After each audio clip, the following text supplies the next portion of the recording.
ಎಲ್ರಿಗೂ ನಮಸ್ಕಾರ. ನೀವು ನೋಡ್ತಾ ಇದ್ದೀರಾ ಟಿವಿ ವಿಕ್ರಮ. ನಾನು ಮುಮ್ತಾಜ್ ಅಬ್ದುಲ್ ನೆಲೆಡ್ಕ.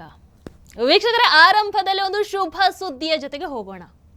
ಆಪರೇಷನ್ ಸಿಂಧೂರ ಒಂದು ಅಟ್ಯಾಕ್ಗೆ ನಿಲ್ಲಲ್ಲ. Operation Sindoor is on on going operation. ಇದು ನಾನು ಹೇಳಿರುವಂಥದ್ದಲ್ಲ, ರಕ್ಷಣಾ ಸಚಿವರಾದಂತಹ ರಾಜನಾಥ್ ಸಿಂಗ್ ಜಿ ಅವರೇ ಹೇಳಿರುವಂತಹ ಮಾತಿದು. ಈಗಾಗಲೇ ಆಪರೇಷನ್ ಸಿಂಧೂರದ ಪಾರ್ಟ್ 2 ಅನ್ನೋ ಹಾಗೆ ಲಾಹೋರ್, ಅಟೋಕ್, ಗುಜರನ್ವಾಲಾ, ಚಕ್ವಾಲ್, ರಾವಲ್ಪಿಂಡಿ, ಬಹವಲ್ಪುರ್, ಮ್ಯಾನ್ವಾಲಿ, ಚೋರ್, ಅದೇ ರೀತಿ ಕರಾಚಿಯಲ್ಲಿ ಅಟ್ಯಾಕ್ಗಳು ಆಗಿದ್ದಾಗಿವೆ. ಇಷ್ಟಕ್ಕೆ ಅಯ್ಯೋ ಅಮ್ಮ ದೇವರೇ ಅಂತ ಏನೆಲ್ಲ ಪಾಪಿ ಪಾಕಿಸ್ತಾನದ ಬಾಯಲ್ಲಿ ಬರ್ತಾ ಇದೆಯೋ, ರುಕೋ ಜರಾ ಸಬರ್ ಕರೋ. ಇದು ಟ್ರೇಲರ್ ಅಷ್ಟೇ. ಪಿಕ್ಚರ್ ಅಭಿ ಬಾಕಿ ಹೇ ಪಾಪಿ Pakistan. Enjoy and all the very best. ವೀಕ್ಷಕರೇ, ಮೋದಿಜಿಯವರಿಗೆ ನಾನು ಹಾಕಿದಂತಹ ವೋಟು ಸಾರ್ಥಕ ಅಂತ ನನಗೆ ಅನ್ನಿಸ್ತಾ ಇದೆ. ಮೋದಿಜಿ ಟೊಮ್ಯಾಟೊ ನೀರುಳ್ಳಿ ಫ್ರೀ ಕೊಡ್ತಾರೆ ಅಂತಾನೋ ಅಥವಾ 5 ಗ್ಯಾರಂಟಿಯನ್ನು ಕೊಡ್ತಾರೆ ಅಂತಾನೋ ಭಿಕ್ಷೆ ಎತ್ತೋದಕ್ಕೆ ನಾನು ಮೋದಿಜಿ ಅವರಿಗೆ ಯಾವತ್ತೂ ಕೂಡ ಓಟನ್ನು ಹಾಕಿದವಳು ಅಲ್ಲ. ನನ್ನ ದೇಶವನ್ನ ಸುರಕ್ಷಿತವಾಗಿ ಇಡಬೇಕು, ನನ್ನ ನೆಲದ ಮೂಲ ಧರ್ಮ, ಸಂಸ್ಕೃತಿ, ಆಚಾರ ವಿಚಾರವನ್ನ ಮೇಲಕ್ಕೆ ಎತ್ತಬೇಕು, ನನ್ನ ದೇಶ ಯಾವತ್ತಿದ್ರೂ ಕೂಡ ಲೀಡರ್ ಆಗಿರಬೇಕು, ಇಡೀ ವಿಶ್ವ ನನ್ನ ಭಾರತವನ್ನ ತಲೆ ಎತ್ತಿ ನೋಡಬೇಕು, ನನ್ನ ದೇಶವನ್ನ ಯಾರು ಕೆಣಕ್ತಾರೋ ಅವರು ಸರ್ವನಾಶ ಆಗಬೇಕು. ಅದಕ್ಕೋಸ್ಕರ ನಾನು ಮೋದಿಜಿಯವರಿಗೆ ವೋಟನ್ನು ಹಾಕಿದ್ದು. ಯಾಕಂದ್ರೆ ಹಿಂದಿನ ಸರ್ಕಾರ ಹೇಗಿತ್ತು, ಹಿಂದಿನ ನಾಯಕತ್ವ ಹೇಗಿತ್ತು ಅನ್ನುವಂಥದ್ದನ್ನ ನೋಡಿದ್ದೀನಿ. ಆ ಪರಿಸ್ಥಿತಿ ನನ್ನ ದೇಶಕ್ಕೆ ಬರಬಾರದು. ಹಾಗಾಗಿ ನಾನು ಮೋದಿಜಿಗೆ ವೋಟನ್ನು ಹಾಕಿದ್ದೆ. ಅಂಡ್ ಇವತ್ತು ನನಗೆ ಸಾರ್ಥಕ ಅಂತ ಅನ್ನಿಸ್ತಾ ಇದೆ. ವೀಕ್ಷಕರ, ಪಾಕಿಸ್ತಾನ ಇಷ್ಟು ದಿನ ದುಡ್ಡು ಕೊಡಿ ಅಂತ IMF ಬಳಿ ಭಿಕ್ಷೆಯನ್ನ ಬೇಡ್ತಾ ಇತ್ತು. ಹೊಟ್ಟೆಗೆ ಹಿಟ್ಟಿಲ್ಲ ಅಂತ ವಿಶ್ವದ ಮುಂದೆ ಭಿಕ್ಷೆಯನ್ನ ಬೇಡ್ತಾ ಇತ್ತು. ಈಗ ಭಾರತದ ಮುಂದೆ ಜೀವದ ಭಿಕ್ಷೆಯನ್ನು ಎತ್ತುವಂತಹ ಪರಿಸ್ಥಿತಿಗೆ ನನ್ನ ಭಾರತ ತಂದು ನಿಲ್ಲಿಸಿದೆ. ಹೆಂಗಿದೆ ಮಜಾ ವೀಕ್ಷಕರೇ? ನಮ್ಮ ಭಾರತ ಪಾಕಿಸ್ತಾನದಲ್ಲಿರುವಂತಹ ಲಷ್ಕರ್ ಎ ತೊಯ್ಬಾ, ಜೈಷ್ ಎ ಮೊಹಮ್ಮದ್, ಹಿಜ್ಬುಲ್ ಮುಜಾಹಿದೀನ್ ಇವರ 9 ತಾಣಗಳಿಗೆ ಅಂದ್ರೆ ಅವರ ಬುಡಕ್ಕೆ ಬೆಂಕಿಯನ್ನ ಇಟ್ಟು ಬಂದಿದೆ. ಆದ್ರೆ ಯಾಕೆ ಪರ್ಟಿಕ್ಯುಲರ್ ಆಗಿ ಆ 9 ಜಾಗಗಳನ್ನೇ ಟಾರ್ಗೆಟ್ ಮಾಡ್ತು ಭಾರತ? ನೋಡೋಣ ಅದನ್ನು ಇವತ್ತಿನ ಕಾರ್ಯಕ್ರಮದಲ್ಲಿ. ಅಂಡ್ ಅದ್ರ ಜೊತೆಗೆ ನನಗೆ ಇನ್ನೊಂದು ಡೌಟ್ ಇದೆ. ಅದು ಡೌಟೋ ಅಥವಾ ಪ್ರಶ್ನೆ ನನಗೆ ಗೊತ್ತಿಲ್ಲ. ಇದನ್ನು ಹೇಳಿದ ನಂತರ ನಾನು ನಿಮ್ಮ ಹತ್ರ ಕೇಳ್ತೀನಿ. ದಯವಿಟ್ಟು ನಿಮ್ಮ ಅನಿಸಿಕೆನ ನನಗೆ ತಿಳಿಸ್ಬೇಕು. ಈಗ ಮೊದಲು ನಾವು ಪರ್ಟಿಕ್ಯುಲರ್ ಆಗಿ ಆ 9 ಜಾಗಗಳನ್ನ ಯಾಕೆ ಟಾರ್ಗೆಟ್ ಮಾಡಿದ್ರು ಅನ್ನುವಂಥದ್ದನ್ನು ನೋಡೋಣ. ಅಂಡ್ ಅವು ಯಾವುದು ಅನ್ನೋಂಥದ್ದನ್ನು ನೋಡೋಣ. Target number 1 very important. ಇದು ಮರ್ಕಜ್ ತೈಬಾ ಮುರೀದ್ಗೆ, ಲಷ್ಕರ್ ಎ ತೊಯ್ಬಾದ ನೆಲೆ ಇದು. ಒಸಾಮಾ ಬಿನ್ ಲ್ಯಾಡನ್ ಇಂದ ಹಣಕಾಸು ನೆರವನ್ನ ಪಡಿತಾ ಇದ್ದಂತಹ ಪಾಕಿಸ್ತಾನದ ಅತಿ ದೊಡ್ಡ ಭಯೋತ್ಪಾದಕ ಶಾಲೆ ಅಂತ ಹೇಳಿದ್ರು ತಪ್ಪಾಗಲ್ಲ. 26/11 ಹಿಂದೂ ಐಡೆಂಟಿಟಿಯನ್ನ ಹೊತ್ಕೊಂಡು ದಾಳಿ ಮಾಡಿದಂತಹ ಅಜ್ಮಲ್ ಕಸಬ್ಗೆ ತರಬೇತಿಯನ್ನ ಇಲ್ಲೇ ನೀಡಲಾಗಿತ್ತು. ಅಷ್ಟೇ ಅಲ್ಲ, ಡೇವಿಡ್ ಹೆಡ್ಲಿ, ತಹವೂರ್ ರಾಣಾ ಇವರು ಕೂಡ ಟ್ರೈನಿಂಗ್ ಅನ್ನ ಇಲ್ಲೇ ಪಡ್ಕೊಂಡಿರುವಂಥದ್ದು.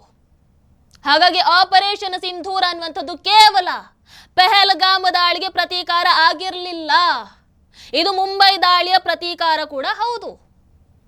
ಯಾವ ಕಾಂಗ್ರೆಸ್ ಅವತ್ತು ಮುಂಬೈ ದಾಳಿಗೆ ಪ್ರತೀಕಾರವನ್ನ ತೀರಿಸಿಕೊಳ್ಳೋದಕ್ಕೆ ಆಗ್ಲಿಲ್ವೋ, ಯಾವ ಕಾಂಗ್ರೆಸ್ ಪಾಕಿಸ್ತಾನದ ವಿರುದ್ಧ ಹೆಜ್ಜೆಯನ್ನ ಇಡೋದಕ್ಕೆ ಇಷ್ಟಪಡ್ತಾ ಇರಲಿಲ್ವೋ, ಯಾವ ಕಾಂಗ್ರೆಸ್ ಪ್ರತೀಕಾರವನ್ನ ತೀರಿಸಿಕೊಳ್ಳದೆ ಪರೋಕ್ಷವಾಗಿ ಭಯೋತ್ಪಾದನೆಗೆ ಬೆಂಬಲವನ್ನ ಕೊಡ್ತಾ ಇತ್ತೋ ಅಂಡ್ ಕೊಡ್ತಾ ಇದೆಯೋ, ಯಾವ ಕಾಂಗ್ರೆಸ್ ಅವತ್ತು ಪಾಕಿಸ್ತಾನಕ್ಕೆ ಪ್ರತ್ಯುತ್ತರವನ್ನ ಕೊಡದೆ ನಾವು ಸರಿಯಾದ ಹೆಜ್ಜೆಯನ್ನ ಇಟ್ಟೆವು ಅಂಡ್ ಅದರ ಬಗ್ಗೆ ಹೆಮ್ಮೆ ಇದೆ ಅಂತ ಹೇಳಿತು. There was enormous pressure on me at that time.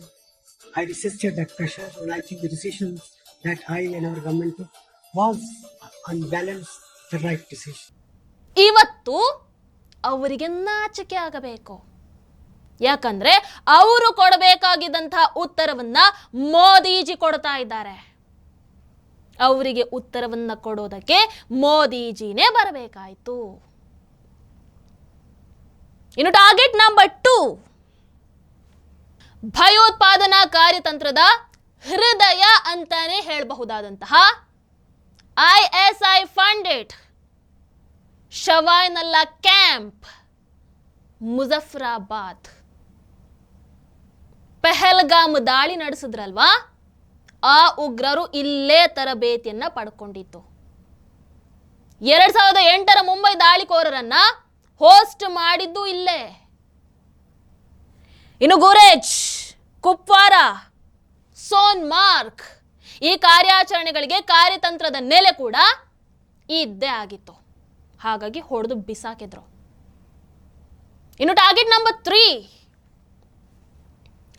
Markaz Subhanallah Bahawalpur, Jaish e ಮೊಹಮ್ಮದ್ನ ಪ್ರಧಾನ ಕಚೇರಿ ಇದು. ವೀಕ್ಷಕರು, ಇದು ಕೇವಲ ಒಂದು ಕಟ್ಟಡ ಮಾತ್ರ ಆಗಿರಲಿಲ್ಲ.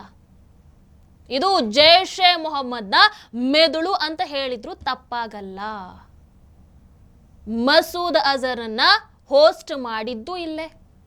ಪುಲ್ವಾಮಾ ದಾಳಿಗೂ ಈ ಕಟ್ಟಡಕ್ಕೂ ಸಂಬಂಧ ಇತ್ತು.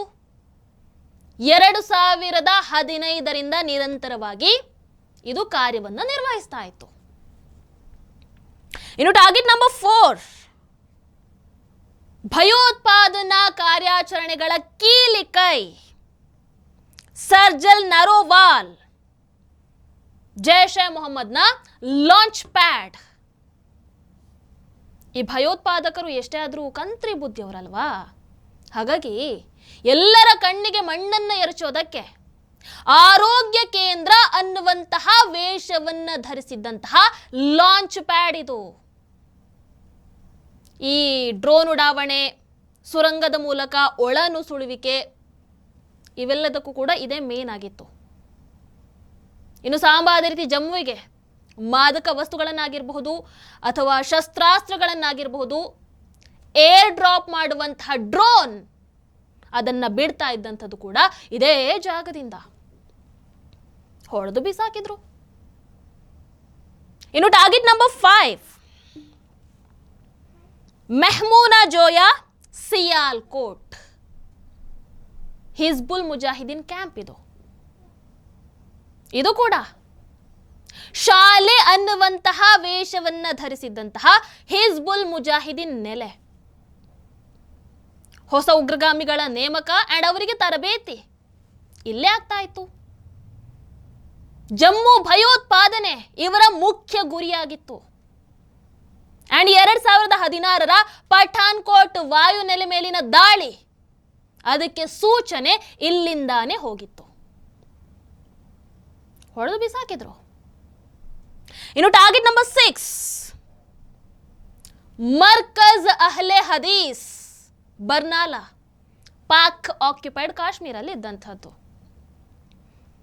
ಖಾಸಿಂ ಗುಜ್ಜರ್, ಅನಜರಾರ್ ಅಂತಹ ಭಯೋತ್ಪಾದಕರು ನಡೆಸ್ತಾ ಇರುವಂತಹ ಲೈನ್ ಆಫ್ ಕಂಟ್ರೋಲ್ ಬಳಿ ಇರುವಂತಹ ಲಷ್ಕರ್ ಎ ತೊಯ್ಬಾದ ಒಂದು ಸ್ಟ್ರಾಂಗ್ ನೆಲೆ ಅದು.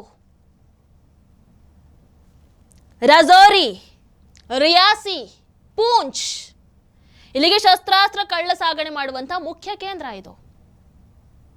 ಹಾಗಾಗಿ ಈ ಕೇಂದ್ರವನ್ನ ಗುರಿಯಾಗಿಸುವ ಮೂಲಕ ಜಮ್ಮು ಕಾಶ್ಮೀರಕ್ಕೆ ಲಷ್ಕರ್ ಎ ತೊಯ್ಬಾದ ಆ ನಂಟಾಗಿರಬಹುದು, ಆ ಕನೆಕ್ಷನ್ ಏನಿದೆ ಅದನ್ನ ಈ ಮೂಲಕ ದುರ್ಬಲಗೊಳಿಸಿದ್ದಾರೆ. ಇನ್ನು target number 7, Markaz Abbas, Pak occupied Kashmir ಕೋಟ್ಲೆಯಲ್ಲಿ ಇದ್ದಂಥದ್ದು. ಜೈಷ್ ಎ ಮೊಹಮ್ಮದ್ ತರಬೇತಿ ಕೇಂದ್ರ. ಉಗ್ರ ದಾಳಿ ಸಂಚುಗಳು ಬಹುತೇಕ ಇಲ್ಲೇ ಆಗ್ತಾ ಇದ್ದಂಥದ್ದು. ಲಷ್ಕರ್ ಆತ್ಮಾಹುತಿ ದಾಳಿಗೆ ತರಬೇತಿ ಇಲ್ಲೇ ನೀಡಲಾಗ್ತಾ ಇತ್ತು. ಇನ್ನು ಟಾರ್ಗೆಟ್ ನಂಬರ್ 8, ಪಾಕಿಸ್ತಾನದ ರಹಸ್ಯ ಭಯೋತ್ಪಾದಕ ಪಡೆ ಮಸ್ಕರ್ ರಹಿಲ್ ಶಾಹಿದ್ ಕೋಟ್ಲಿಯಲ್ಲಿ ಇರುವಂಥದ್ದು.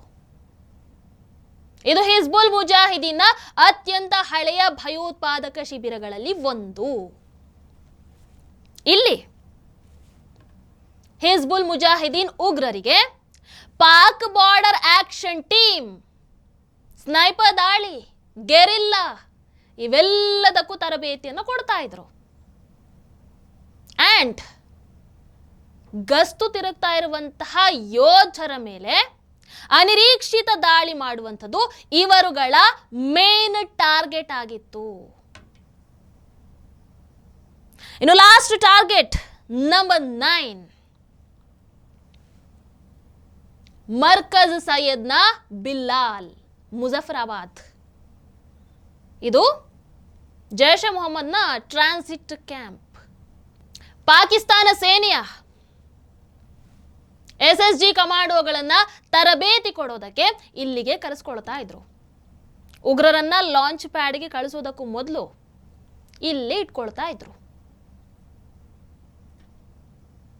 ಹಾಗಾಗಿ ಆಪರೇಷನ್ ಸಿಂಧೂರ ಅನ್ನುವಂಥದ್ದು ಕೇವಲ ಒಂದು ಏರ್ ಸ್ಟ್ರೈಕ್ ಮಾತ್ರ ಆಗಿರಲಿಲ್ಲ, ಇದು ಪಾಕಿಸ್ತಾನಕ್ಕೆ ಒಂದು ದೊಡ್ಡ ಮಟ್ಟಿನ ಸಂದೇಶ ಕೂಡ ಆಗಿತ್ತು. ಈಗ ನನಗಿರುವಂಥ ಒಂದು ಸಂಶಯ ಅಂತ ಹೇಳಿದ್ನಲ್ವಾ, ಏನು ಅಂತ ಹೇಳಿದ್ರೆ, ಭಾರತ 9 ಜಾಗಗಳನ್ನ ಗುರಿಯಾಗಿಸಿ ಹೊಡೆದು ಹಾಕಿದೆ ಅಲ್ವಾ. ನವರಾತ್ರಿಯ ಸಂದರ್ಭದಲ್ಲಿ ನಾವು 9 ದುರ್ಗೆಯರನ್ನ, ನವದುರ್ಗೆಯರನ್ನ ಪೂಜೆ ಮಾಡ್ತೀವಿ. ಹಾಗಾಗಿ ನಮ್ಮ ಹೆಣ್ಣು ಮಕ್ಕಳ ವಿಚಾರಕ್ಕೆ ಬಂದರೆ ಭಾರತ ದುರ್ಗೆಯಾಗಿ ಉತ್ತರವನ್ನ ಕೊಡೋದು ಅನ್ನುವಂತಹ ಸಂದೇಶವನ್ನ ಪಾಕಿಸ್ತಾನಕ್ಕೆ ಈ ಮೂಲಕ ಕಳಿಸ್ತಾ. ನಿಮಗೇನನ್ಸುತ್ತೆ ದಯವಿಟ್ಟು ಕಾಮೆಂಟ್ ಮೂಲಕ ತಿಳಿಸಿ. ವೀಕ್ಷಕರೇ, ಇನ್ನು operation Sindoor and Nari Shakti Pahalgam ದಾಳಿಯಲ್ಲಿ ಪಾಕಿಸ್ತಾನ ಭಾರತದ ಹೆಣ್ಣು ಮಕ್ಕಳ ಸಿಂಧೂರವನ್ನ ಅಳಿಸುತ್ತೆ, ಪವಿತ್ರ ಸಿಂಧೂರಕ್ಕೆ ಸವಾಲನ್ನ ಹಾಕುತ್ತೆ. ಆ ಸವಾಲಿಗೆ ಉತ್ತರವನ್ನ ಕೊಡೋದಕ್ಕೆ ನರೇಂದ್ರ ಮೋದಿಜಿ ಆಪರೇಷನ್ ಸಿಂಧೂರ ಅನ್ನುವಂತಹ ಹೆಸರನ್ನೇ ಇಡ್ತಾರೆ. ಅಷ್ಟೇ ಅಲ್ಲ, ಅದಾದ ನಂತರ ಆ ಆಪರೇಷನ್ ಸಿಂಧೂರದ ಸಂಪೂರ್ಣ ಮಾಹಿತಿಯನ್ನ ಪ್ರೆಸ್ ಮೀಟ್ ನಲ್ಲಿ ನೀಡೋದಕ್ಕೆ ಕೊಲೋನೆಲ್ ಸೋಫಿಯಾ ಖುರೇಶಿ, ಅದೇ ರೀತಿ ವಿಂಗ್ ಕಮಾಂಡರ್ ವ್ಯೋಮಿಕಾ ಸಿಂಗ್, ಸಶಸ್ತ್ರ ಪಡೆಗಳ ಮಹಿಳಾ ಅಧಿಕಾರಿಗಳನ್ನೇ ಕಳಿಸ್ತಾರೆ. ಯಾವ ಪಾಕಿಸ್ತಾನ ಹೆಣ್ಣು ಮಕ್ಕಳನ್ನ ಹೋಗಿ ಭಾರತಕ್ಕೆ ಹೋಗಿ ಈ ಕಥೆಯನ್ನ ಹೇಳಿ ಅಂತ ಕಳಿಸಿಕೊಡ್ತೋ, ಇವತ್ತು ಅದೇ ಹೆಣ್ಣು ಮಕ್ಕಳ ಮೂಲಕ ಅದೇ ಭಾರತ, ಅದೇ ಪಾಕಿಸ್ತಾನಕ್ಕೆ ನಾವು ಏನು ಮಾಡಿದೀವಿ ಅನ್ನುವಂಥದ್ದನ್ನ ತಿಳಿಸ್ತಾ ಇದೆ. ಇಡೀ ಜಗತ್ತಿಗೆ ಮೋದಿಜಿ ಈ ಮೂಲಕ ಯಾವ ಸಂದೇಶವನ್ನ ತಲುಪಿಸಬೇಕೋ ಅದನ್ನ ತಲುಪಿಸಿದ್ದಾರೆ. ಅಂಡ್ ಅದರಲ್ಲೂ ಪಾಕಿಸ್ತಾನದ ಇನ್ನೊಂದು ಮಜಾ ಏನು ಗೊತ್ತಾ,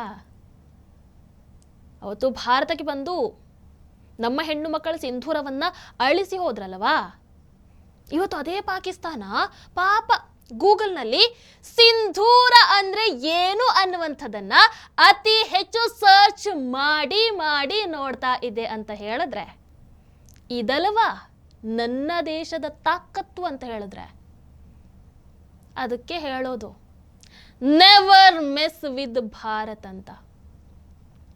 1947ರಲ್ಲೇ ಹುಟ್ಟಿರುವಂತಹ ಈ ಪಾಕಿಸ್ತಾನಕ್ಕೆ ಇಷ್ಟು ಇರಬೇಕಾದ್ರೆ ಇನ್ನು ನನ್ನ ಭಾರತಕ್ಕೆ ಇನ್ನೆಷ್ಟಿರಬೇಡ. ಹಾಗಾಗಿ ಯಾವಾಗ ಪಾಕ್ ಪಹಲ್ಗಾಮ್ನಲ್ಲಿ ನಮ್ಮ ಭಾರತದ ಹೆಣ್ಣು ಮಕ್ಕಳ ಸಿಂಧೂರವನ್ನ ಅಳಿಸಿ ಕಳಿಸಿ ಕೊಡುತ್ತೋ, ಅವತ್ತೇ ಅವರು ತಮ್ಮ ಅಂತ್ಯಕ್ಕೆ ಮುನ್ನುಡಿಯನ್ನ ಬರೆದ್ರು. ಪಹಲ್ಗಾಮ್ನಲ್ಲಿ 26 ಮಂದಿ ಭಾರತೀಯರನ್ನ ಕಳ್ಕೊಂಡಿವೆ. ಅದಕ್ಕೆ ಒಂದು ದಿಟ್ಟ ಉತ್ತರವನ್ನು ಕೊಟ್ಟಿದ್ದೀವಿ. ಆದರೆ ಅದು ಕೊನೆ ಅಂತೂ ಅಲ್ಲ, ಅದು ಆರಂಭ. ಪೂಂಚ್ನಲ್ಲಿ ಈಗ ನಮ್ಮ ಅಮಾಯಕ ಭಾರತೀಯರ ಪ್ರಾಣವನ್ನು ತೆಗೆದಿದ್ದಾರೆ ಪಾಕಿಸ್ತಾನದವರು. ಇದಕ್ಕೆ ಉತ್ತರವನ್ನು ಕೊಡದೆ ಬಿಡ್ತೀವಾ? ಪಾಕಿಸ್ತಾನ ತಮ್ಮ ಅಂತ್ಯಕ್ಕೆ ತಾವೇ ಇಷ್ಟು ಆತುರವನ್ನ ಪಡ್ತಾ ಇರುವಾಗ ಇನ್ನು ನಾವೇನು ಮಾಡೋಣ? ಪಾಕಿಸ್ತಾನದ ಆಸೆಯನ್ನ ಪೂರೈಸದೆ ಬಿಡಲ್ಲ. ಮೋದಿಜಿ ಬಿಡಬೇಡಿ, ಪಾಕಿಸ್ತಾನವನ್ನು ಹೊಡೆದು ಬಿಸಾಕಬೇಕು. ಧರ್ಮೋ ರಕ್ಷತಿ ರಕ್ಷಿತಃ. ಭಾರತ್ ಮಾತಾ ಕಿ ಜೈ. ಟಿವಿ ವಿಕ್ರಮ, ದೇಶ ನಿಮ್ಮ ಕೈಯಲ್ಲಿ. ಈ ಕಾರ್ಯಕ್ರಮ ನಿಮಗೆ ಇಷ್ಟ ಆಗಿದ್ದಲ್ಲಿ ಲೈಕ್, ಶೇರ್ ಹಾಗೂ ಕಮೆಂಟ್ ಮಾಡಿ. ಟಿವಿ ವಿಕ್ರಮದ ಕಾರ್ಯಕ್ರಮಗಳನ್ನು ನಿರಂತರವಾಗಿ ವೀಕ್ಷಿಸಲು ಸಬ್ಸ್ಕ್ರೈಬ್ ಮಾಡಿ, ಬೆಲ್ ಐಕನ್ ಒತ್ತಿ.